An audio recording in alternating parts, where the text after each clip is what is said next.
Okay, so this is our project, the Tentacle Backpack. So basically, the idea behind this project is that, let's say you're a mom at a grocery store and you have two babies and you have to carry the groceries out to the car. The idea is that you don't have any spare hands to carry grocery bags or anything like that. So the whole point would be to put the grocery bags on the tentacles and they can do all the work for you.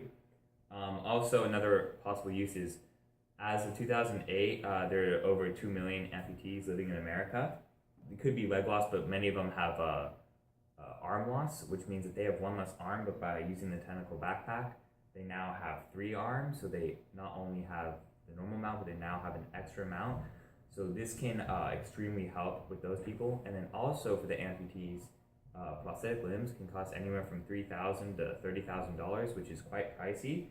Whereas this project, in total, it was $87.50.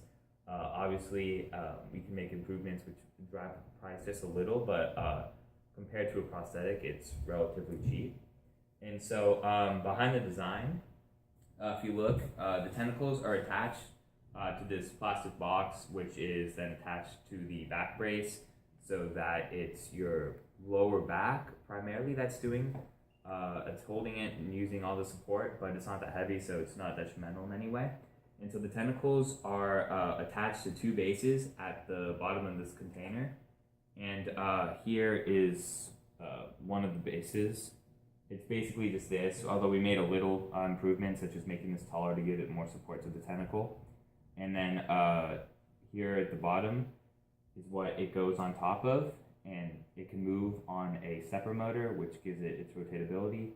And then also attached to each one of these pieces is a spool, and the spool has string on it, which is attached to the tentacle, and it will unwind and wind to give the tentacle its full range of motion. Alright, so for designing the tentacle, we started out with the carbon model. It was just all about testing it to see if the design can actually work. And if with the string, which we used a fishing line, would actually be able to bend the cardboard.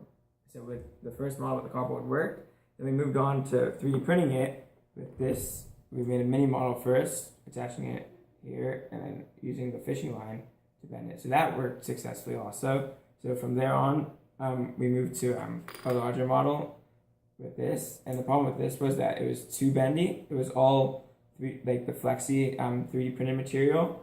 So what we had to do on the real model here was that this part was the normal 3D printed material, which is harder, so it could have a solid base for it to all stand up and never bend all the time.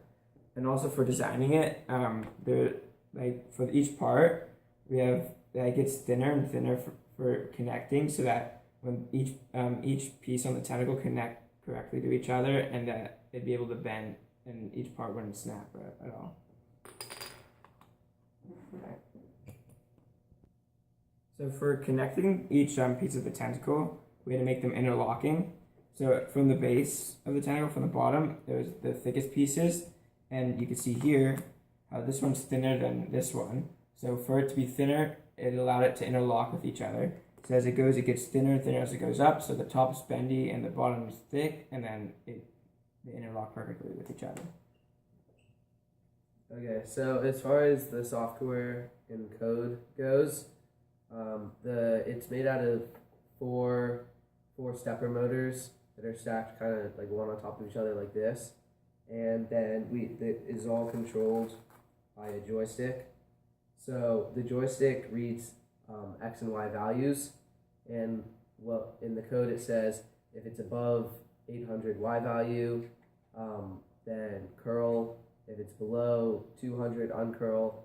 And then X, if it's above 800 for X, turn left, and below 200 for X, turn right. So with that being said, that only accounts for one tentacle. So what we did was we made it so when we press the button, it changes the tentacle being controlled.